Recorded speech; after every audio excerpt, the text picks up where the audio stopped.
that we have continue to be obviously the CTA crime, neighborhood crime, and as I mentioned, carjacking, juvenile repeat offenders.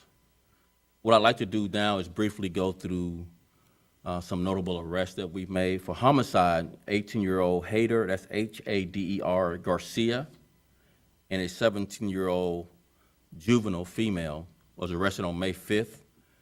While in jail, Hader was charged with an additional murder. These murders by Garcia and the juvenile were December 11th, a 20-year-old male in 2021, December 11th, was arrested for a murder in the 3700 block of West Belle Plaine. That's in the 17th district, that's Irving Park. The second murder that Garcia and Hader were charged with was on December 18th, 2021, in the 17th district in Albany Park in the 4700 block of North Avers. So Hader Garcia and the juvenile were arrested for two murders, one in Irving Park, one in Albany Park, both in the 17th district. Hader had two prior arrests, and the 17-year-old female juvenile had two prior arrests when they were charged with these two heinous murders. An arrest for aggravated battery that's notable is a 15-year-old was arrested on May 2nd, charged with felony aggravated battery with a deadly weapon, felony armed robbery with a firearm, and felony armed violence, illegal use of a firearm, and two felony counts of illegal possession of a controlled substance. This arrest occurred in the 10th district, and this 15-year-old was arrested after robbing a 20-year-old male at gunpoint and battering a 49-year-old male with a weapon. This happened in Albany Park as well. A weapon and narcotics were also recovered from this juvenile. Another notable arrest is another 15-year-old juvenile was arrested May 6th. On the previous crime, the juvenile had 5 prior arrests. So the juvenile that was arrested for the robbery of the 29-year-old and the 49-year-old had 5 prior arrests. Another notable arrest is a 15-year-old male juvenile was arrested on May 6th for robbery, aggravated battery against a police officer, and resisting. He was arrested on May 4th, and he had 1 prior arrest. This 15-year-old had 1 prior arrest as well.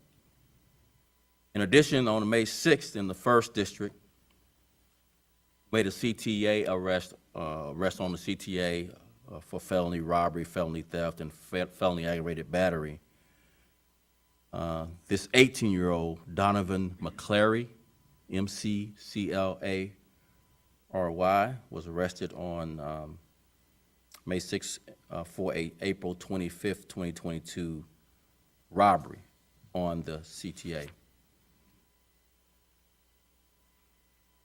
There was a vehicular hijacking arrest in the 6th district of 2 15-year-old males on May 8th. They were arrested after being identified as the 2 offenders who, less than an hour earlier, for 2 different hijacking arrests, one and then a second one an hour later, at gunpoint.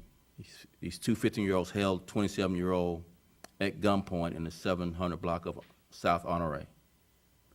The 15-year-old that was arrested, both of them one had 3 prior arrests, and the second 15-year-old had 1 prior arrest. Separate arrest, a 14-year-old juvenile was arrested on May 4th, charged with felony aggravated vehicular hijacking, armed with a firearm. He was charged with carjacking a 53-year-old female rideshare person who at 7200 South Rockwall. Another 17-year-old was arrested for vehicular hijacking and charged with felony vehicular hijacking after hijacking a 28-year-old female in the 2nd district. This 17-year-old had 3 prior arrests. And finally, another 15-year-old arrested in the 6th district for aggravated vehicular hijacking. This 15-year-old had 2 prior arrests. I'll have Chief of Detective Brendan Deanahan come up with some investigative updates, but you see a common theme here. We are arresting people over and over again with previous criminal histories getting out of jail and continuing to commit crime without any real consequences. We'll come back for questions, but we'll have Chief Deanahan update you on some ongoing investigations over the past week. Brendan. All right, thanks, Superintendent. So as everybody knows, excuse me, we had several murders over the weekend, and the detectives don't have anybody in custody at this time for those murders. So the superintendent talks about it a lot. I know we talk a lot about technology that the detectives are utilizing, but not all the murders, have cameras that capture it. So we definitely need the public's help on all the murders. I'll highlight the one out south near 116th and Lowell, where we had 2 individuals sitting on a porch, and offenders came up shooting at these 2 people that were sitting on the porch, and unfortunately, we had a 64-year-old who was cutting grass in the back. He heard the gunfire and actually kind of came out to see what was happening, and he was struck one time with a bullet in his chest, causing his death. Obviously, an unintended target. And we don't have any leads on that specific case as well. So I just wanted to highlight that one case, but all of the murders from the north side to the south side, the detectives are seeking some assistance from the public. Once again, you can get us information anonymously through cpdtip.com, and we're just looking for assistance. I know people probably have questions. We had the shooting on Webster, and that individual is critical but stable. And once again, on that case, detectives have put out a seeking to identify, and they put out a crime pattern. We believe that the individuals responsible for that robbery and shooting are responsible for several more robberies and shootings as well. But once again, detectives need assistance in that case as well with identifying these offenders. We believe that there are definitely people out there who know that these guys are going out there committing these acts, and even anonymously will take the information. Detectives can work backwards to get these guys off the street. So, We'll take any questions you have.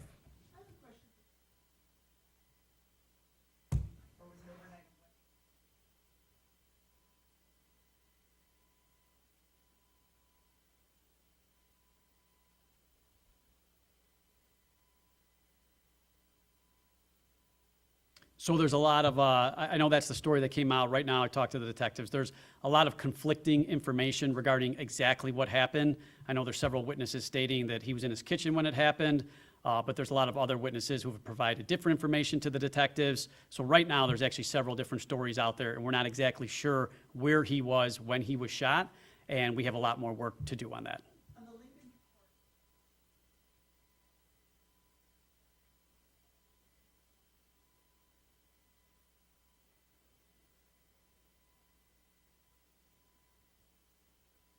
So we're looking for several offenders. You guys saw the video, there's a white car that fled the scene, and then approximately, I think it was very quickly, 4 to 7 minutes prior to that one, there was another robbery with that exact same white vehicle. So we know those guys are linked to that case as well.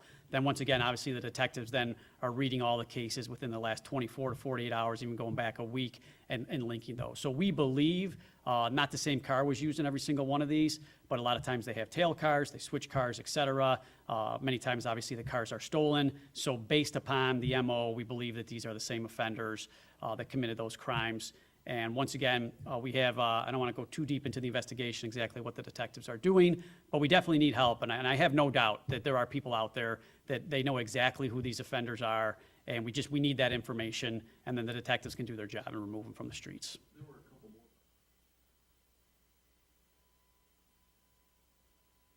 I don't have that information yet. So the detectives are reviewing all those cases and then trying to determine. If they are connected, then we will adjust the crime pattern and add those to it, but I don't have that answer at this time. Has there been any talk?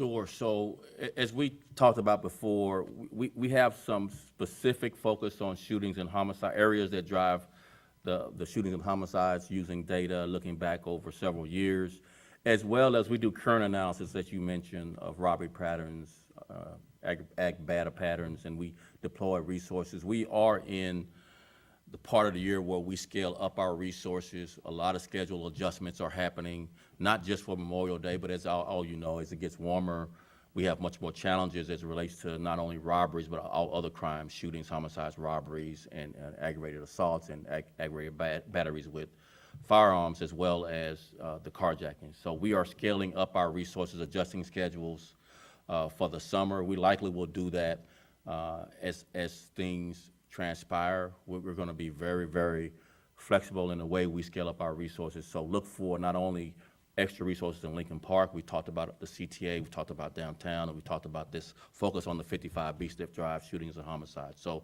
all of those areas, to include Lincoln Park, will see increased resources, not just flooding, but specific to the blocks that we are seeing these crimes happen.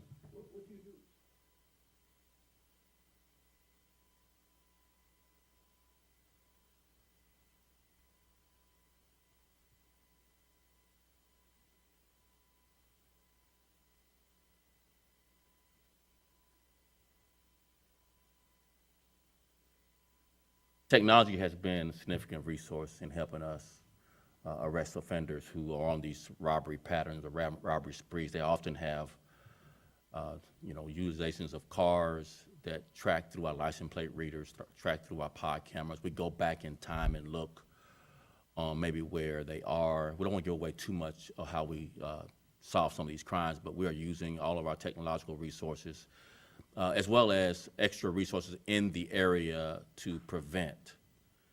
And finally, I'll say this, when I read through the notable arrests, we really do need your help, meaning the media and the public, in characterizing these are repeat offenders we are arresting for these robberies. And many are young people. And so they all have these offenders that we are arresting once we close out these cases. Previous arrests for similar crimes, previous arrests for violent crimes, previous arrests for possession of illegal weapons. And so we really want to make the case that prevention through our increased presence, we do make arrests, as I recounted in a notable arrest this past week, and we need the public's help, but we also utilize technology.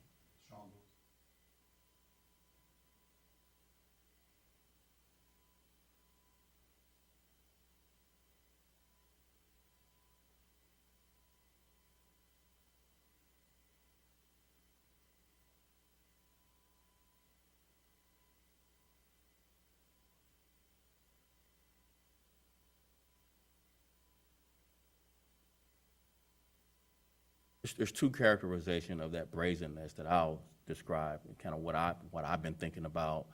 We're also seeing, in addition to the brazenness and the attacks of these offenders using a gun, just seems for no apparent reason at all, just for a robbery. In addition, 16 officers have been shot at or shot this year.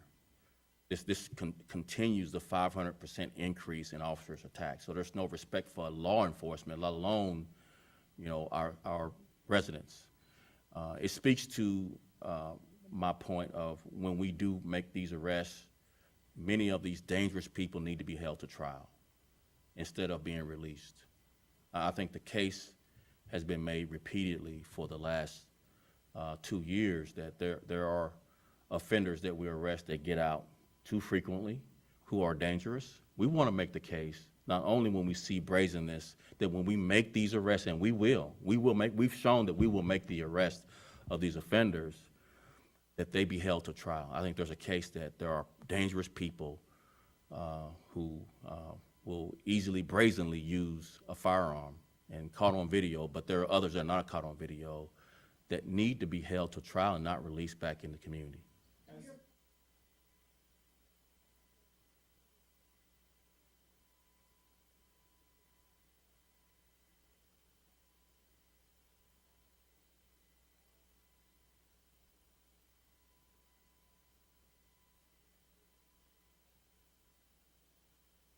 So law enforcement, we make the arrest, we make the charge, and we try to make the case hold to trial. The why is the question to ask the judges. The judges have the purview of holding someone to trial. And so that question is an appropriate question. I appreciate that question. but our judges need to answer that question. Why are they deciding to release dangerous people back in the community that should be held to trial? Your follow-up? No, carjackings continue to be.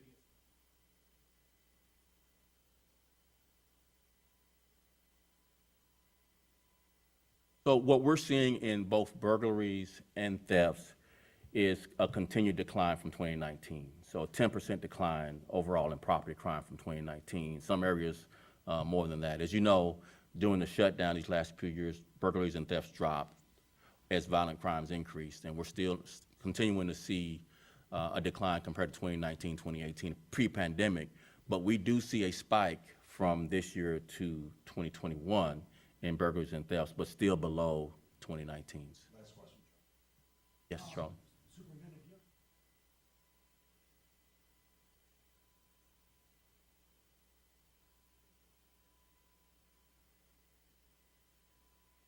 you. Yes, and we've expressed our concern about the no cash bail repeatedly, and we're talking with the legislature. Hopefully, we can break through and get some adjustments, amendments to that bill, that law. Another quick question. Sure. Last week we were here.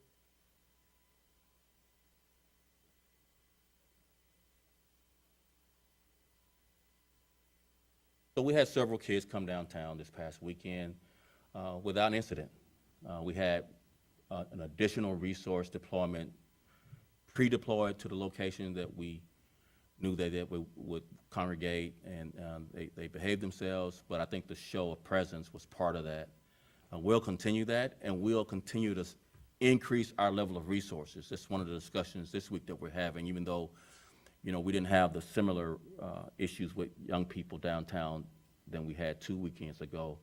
We still need to add more resources to our downtown, to our CTA, as well as to all of our neighborhoods throughout the city as it gets warmer. We already know that, so we're anticipating adding before we get to the Memorial Day weekend or Father's Day or 4th of July weekend. So more to come as it relates to adding more and more resources. This will call for our adjustments to our schedules, though, for our officers. So it's not done lightly, because our officers' schedule is something that we really are concerned about it when it comes to officer wellness. So we try to balance the two.